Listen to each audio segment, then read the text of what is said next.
with dirty shoes on their feet, that's a tactical foul. If you switch the radio to some modern music show, that's a tactical foul. Alright, everybody. Can I get to this intro?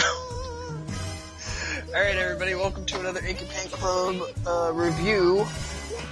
I'm JD. Who's with me today? I guess Kyle's with you today. And usually, as for once, it's Andy. Nah. Yeah, Andy, I think this is actually the first review you've been on. You fucking jagoff, I did the Iron Giant? Oh, yeah. He's been gone for the last two. You were on the Peanuts review until I fucked it up. Yeah, a fact I'll never let myself live down. That's But fine. anyway, this week is the week of Hanukkah, the Jewish festival of... Of the lights. Yeah, there you go. Hanukkah. So we figured we'd review the best animated film, or only animated film in my memory, about Hanukkah, Adam Sandler's 8 Crazy Nights. So yeah, this was a movie that existed, and it's a bizarre movie, I'll put it that way. I don't think it's that bizarre. No, it's bizarre only in its conception and the fact that it's Adam Sandler doing an animated movie about Hanukkah. He wrote a fucking song about it. It's not that He crazy. wrote several Hanukkah songs. But I mean, he created the Hanukkah song, which is, Yeah, I think there's like 4 everyone's of at them least now. heard it once. Yeah.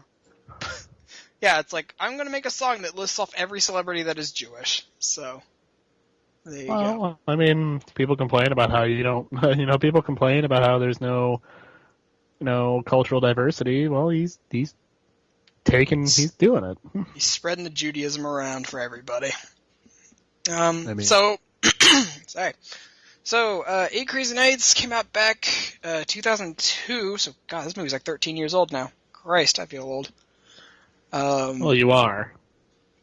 I'm not even 25 yet.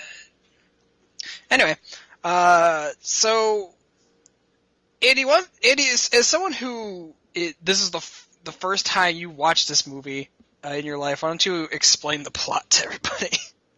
Well, basically, it's about it's like a Christmas Carol kind of, but it's more so related to Hanukkah, and it's based off a lot of Adam Sandler's humor. And it basically the character's supposed to be him, I'm assuming, right? Yeah. I mean, he's playing it a looks character just like him. Yeah, it's Adam Sandler as a cartoon.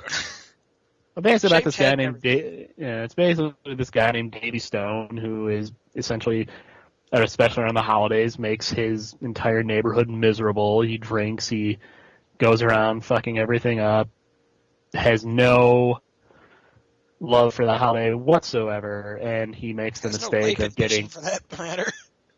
What's up? Has no life ambition for that matter.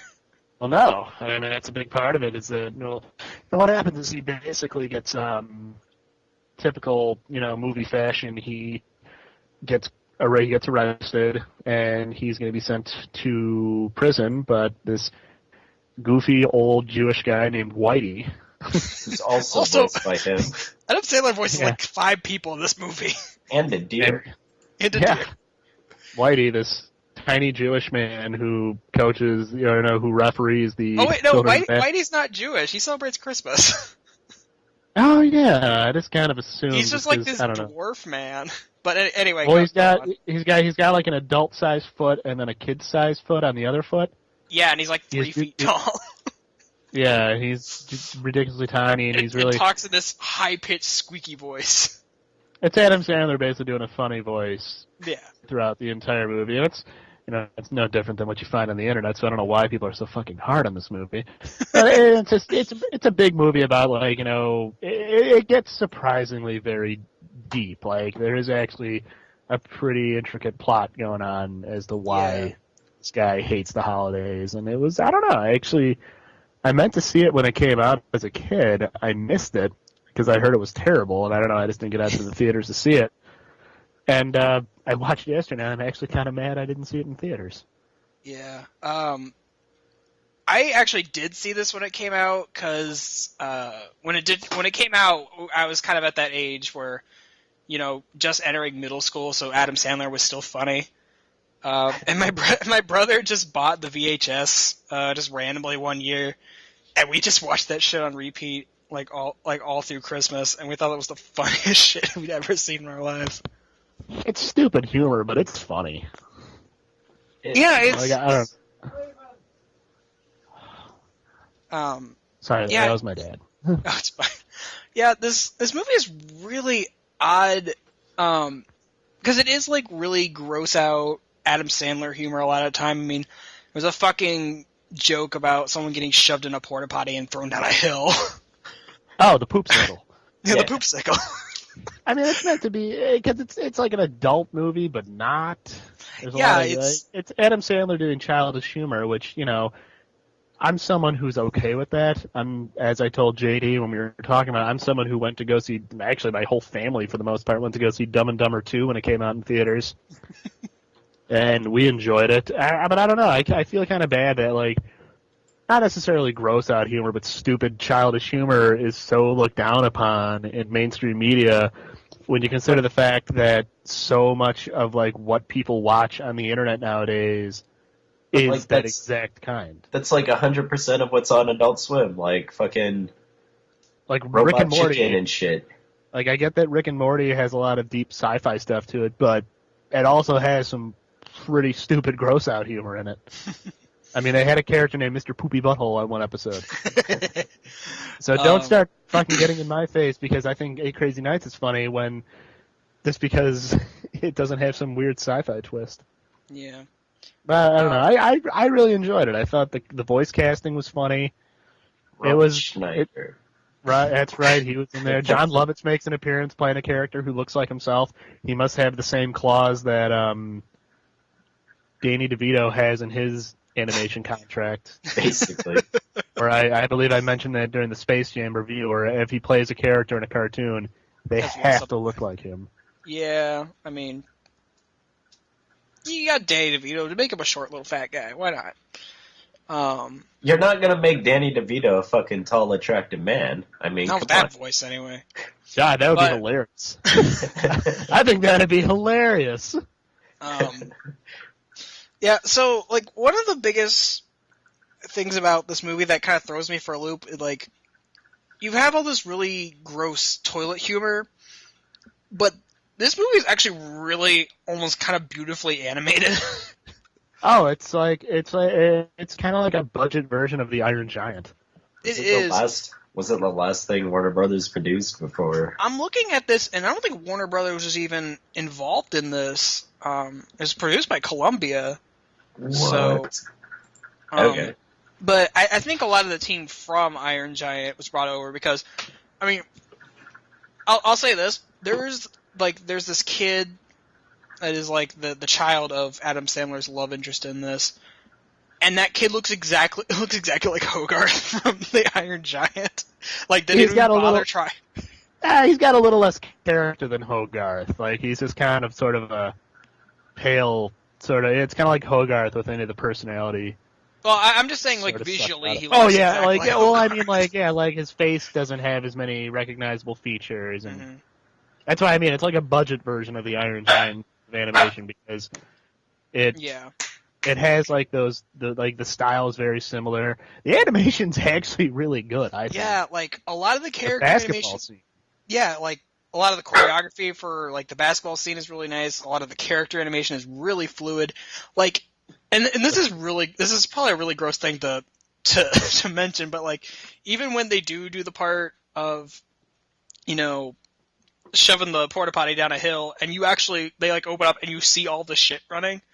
Like even animating like liquid shit is actually kind of beautiful to look at. Well, no, like it seems like this was kind of like this kind of seems like it was Adam Sandler doing something he really wanted to do. Yeah, it definitely like I definitely agree. It's definitely something Adam Sandler really had a passion for, that he really wanted to have this get this done. Like, believe it or not, people, there was a time when Adam Sandler wasn't just doing movies for the sake of hanging and going out on vacation. Then again, no matter what, it seems like no matter what he does, people hate him. So I don't know. Yeah. I kind of don't blame him at this point. Yeah. After Anger Management, I kind of stopped watching. Oh yeah, Adam Sandler movies. I think that really was like the last one. You know, when you just get stuck on a bridge singing West Side Story, it's just where I cut the line. Whoa. I remember seeing it as a kid and thought the product placement was like super weird to me. Oh yeah, I kind of. Yeah. This movie has I got a little confused. Well, not confused, but I got a little like, huh, interesting. They're like, hey, why don't you buy a Game Boy Advance? Yeah, there's a KB Toys. It doesn't exist anymore, but remember? Well, like that whole weird rhyme that Whitey does when he enters the mall, and then towards the fucking end when they basically do the Christmas Carol. The whole fucking song. The Foot Locker logo is a character. The GNC logo is a character. Panda Express character.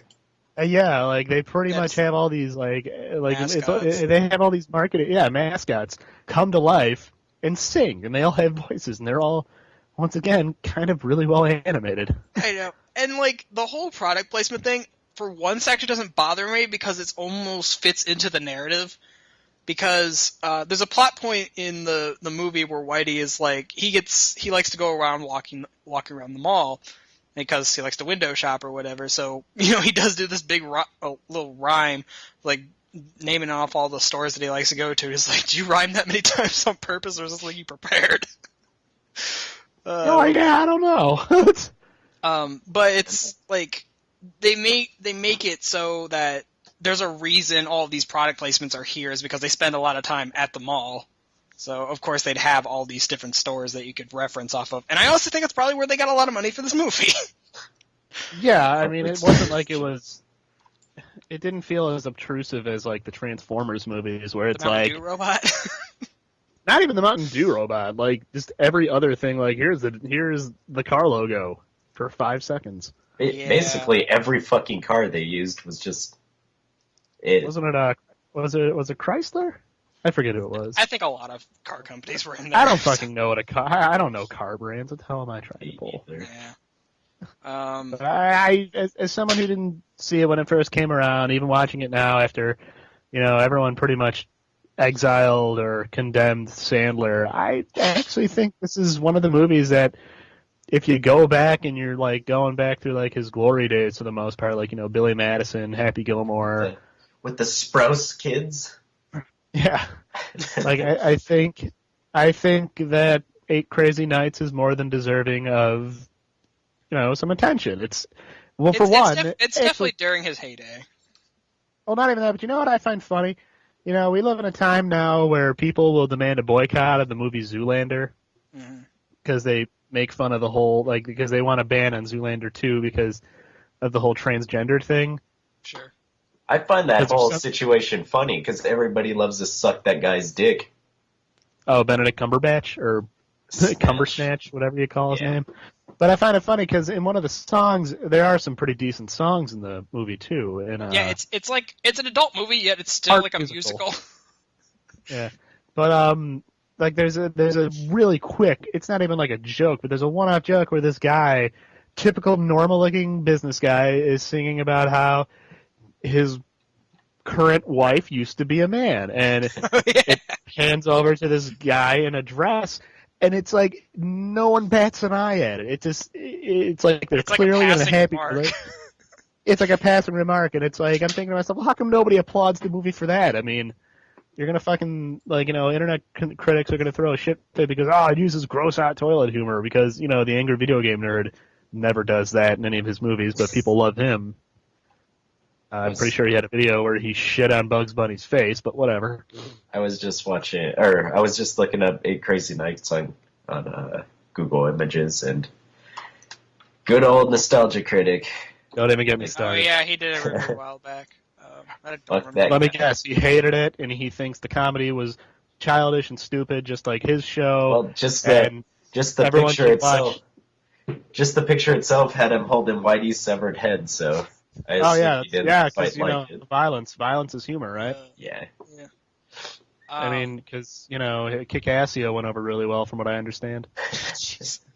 Really Anyway. top-notch writing. But anyway, no, but I really enjoyed 8 Crazy Nights, and I really think if you're someone who's passed on it, check it out. I think it's on Netflix now. Favorite joke in the whole movie: the robot dance.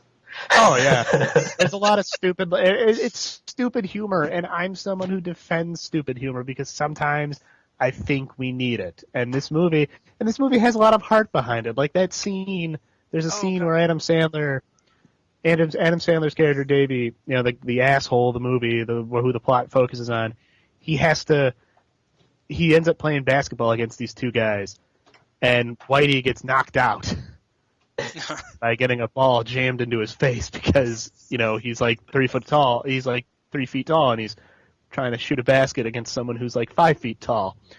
And Davey calls on the kid to help him, and he helps this kid get some confidence. He tells him how to shoot the basket. It's like this really touching, heartwarming scene. Yeah, that's actually is for as Like, much. yeah. Go ahead. I was gonna say, and then there's the backstory about why Davey hates Hanukkah. Yeah, it kind of hits you. It's for as gross as this movie gets, it gets really kind of sad What a lot of shows time. why his life is so fucked up now. Yeah. Oh yeah. But yeah, there's this whole backstory that they go into, like his parents died in a car crash when he was really young, and that really kind of fucked him up. And it happened on Hanukkah, so that's why it kind of depresses him every first day day of of Hanukkah. And what really And it was after he won the basketball game for his team, because he was a really great basketball player. Mm-hmm. But Yeah, and then he makes a guy eat some fat guy's jockstrap. And that shit was funny. I'm sorry. Why are you eating that? Yeah, and then he makes Whitey put his hands in his pants, and he thinks it's a cat. Oh god. But yeah, I've rewatched this a couple times over the years, and I really, because I'm a huge sap or whatever, but I really liked the story with him and this girl that he's been friends with since his childhood, and they even have this whole duet songs about midway through the movie about. I was actually really impressed with that. Yeah, that song is actually really touching. It's basically just the two of them singing about how they used to be in love when they were kids, and they're, he became an asshole, and then they kind of just fell apart and all that stuff. So, and then it's kind of sweet how she comes back into his life when he's this asshole, and then he kind of connects with her by connecting with her son, because I guess I don't know, just that whole relationship that he starts forming with his old love interest and her son is actually kind of adorable. I don't know. It's actually a pretty sweet movie. I think even if you're not someone who likes Adam Sandler, check it out. It's worth watching. I mean, it's an hour and 20 minutes or something. Yeah. There's some good animation, and I mean, you're bound to get a laugh out of at least one or two of the jokes in there. I just think it's great because there's not many adult animated movies. For the fact of adult animated movies, there's always Shrek, where it's still a kid's movie at heart, but there's adult elements in it. But this is a straight adult movie, and you don't really see that much in animation. And if they do, it's it fails hard at the box office, and it's forgotten. Well, this failed pretty hard at the box office, I think. Yeah. I wouldn't doubt it, but It had a $35 or $34 million budget, only made 24 of it back. ouch. Well, So because it didn't do well. toilet humor is only funny when you're a talking head on the internet. It was True. even nominated for a Razzie. That's 5 kind of a shame, million 'cause- YouTube bucks. Yeah, because Gross. Long before YouTube, But I don't know. I just find it funny that people are so harsh on stupid humor. But if you watch any of the things that are really funny, like Hellbenders, you're gonna tell me that's intelligent humor? Leo and Satan. No, I mean, honestly, if you're going into this movie and you like old Adam Sandler, it's gonna be more of that. It's perfect. Like, It's goofy. it's Adam Sandler humor in animated form. So If you're the kind of they can get it. Basically, the only thing that's lent between from this being live action to this to being animated is that I guess they can get away with a lot more visual jokes that you probably couldn't pull off in live action. Well, where the hell are you going to get a little 3-foot tall with a twin sister? Man? Exactly. Yeah, with a twin sister who was actually that song they did about being a technical foul, the rules of the house. I'm sorry. That part made me laugh just because the fact that his sister had nunchucks. Yeah, like Whitey's sister's actually kind of a badass. And she looks like an owl if you steal her. And oh no, the scene at the end when they guy with the I stole your wig. Yeah, through the whole movie, she keeps making mention about this asshole that stole her, because she like balded early in life, so she always had to wear a wig. And like throughout the entire movie, she kept saying like, "I'm gonna beat the shit out of whoever stole my wig when I was a kid." And she finally finds him at the movie. She like roundhouse kicks him in the face. Yeah, the guy makes this heartfelt apology. Yeah, the guy like apologizes and said he wants to make up for his, and she goes, "Oh, thank you," and then just fucking roundhouse kicks the guy. And takes him out. That is how you like a great payoff to a joke. It's like you keep subtly putting it into the narrative, and then just.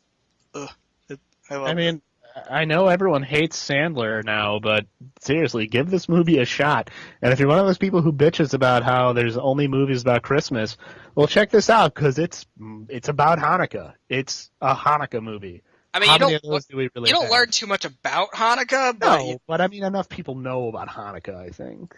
Yeah, so. I mean, and I'm sure we're going to touch on that in another episode. Sure. So, you guys have any other thoughts before we jump on out of here about this? Kyle, you haven't said anything a whole lot. Sorry. That's good. 10 thumbs up. 10 of them? Yeah. Well, maybe 9. I take one back. I don't think we really have a rating system here. Oh, my bad. No, it's a good movie. Give it a watch, won't you? It's worth it. I mean, for me. If you're someone who feels that holiday movies are too nice, I mean, this movie is pretty mean-spirited overall. I mean, of course, it turfs out at the end, and it turns into kind of a nice. But then even the last joke of the movie still has kind of a. Yeah, because Whitey has seizures. There's a whole fucking the entire movie. They're the happiest seizures he has. The happiest seizure of my life. I thought Whitey was funny, but I don't know. Whitey's the best part of that whole movie. I don't know. Eleanor was funny. The movie's got its moments. It's worth watching. As I've said. It's funny if you're okay with kind of mean-spirited toilet humor.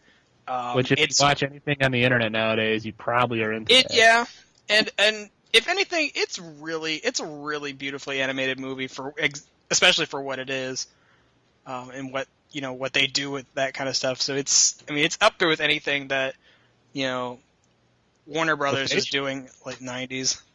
The facial animations are all like top notch. Oh yeah, everything with the character animation is really amazing, and they get a lot of the subtle nuances with like Sandler's body quirks and stuff, and the way people move their hands and stuff. Like, yeah, everything is always moving.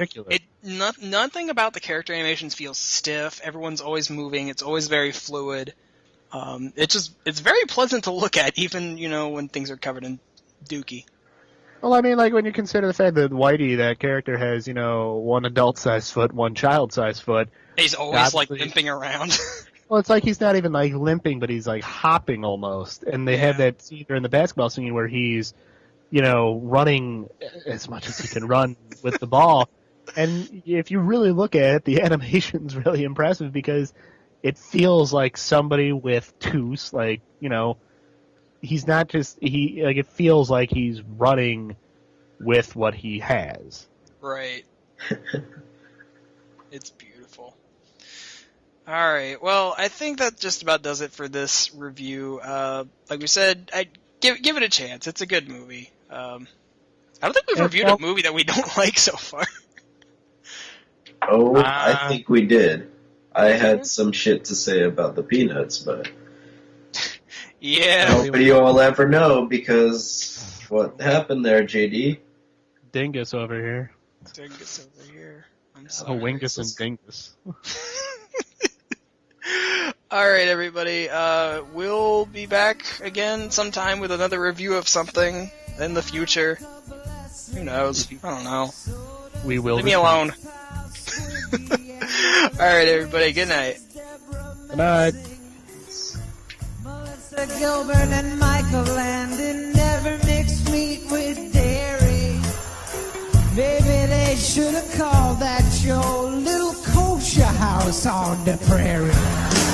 We got Jerry Lewis, Ben Stiller, and Jack Black. Tom Arnold converted to Judaism, but you guys can have him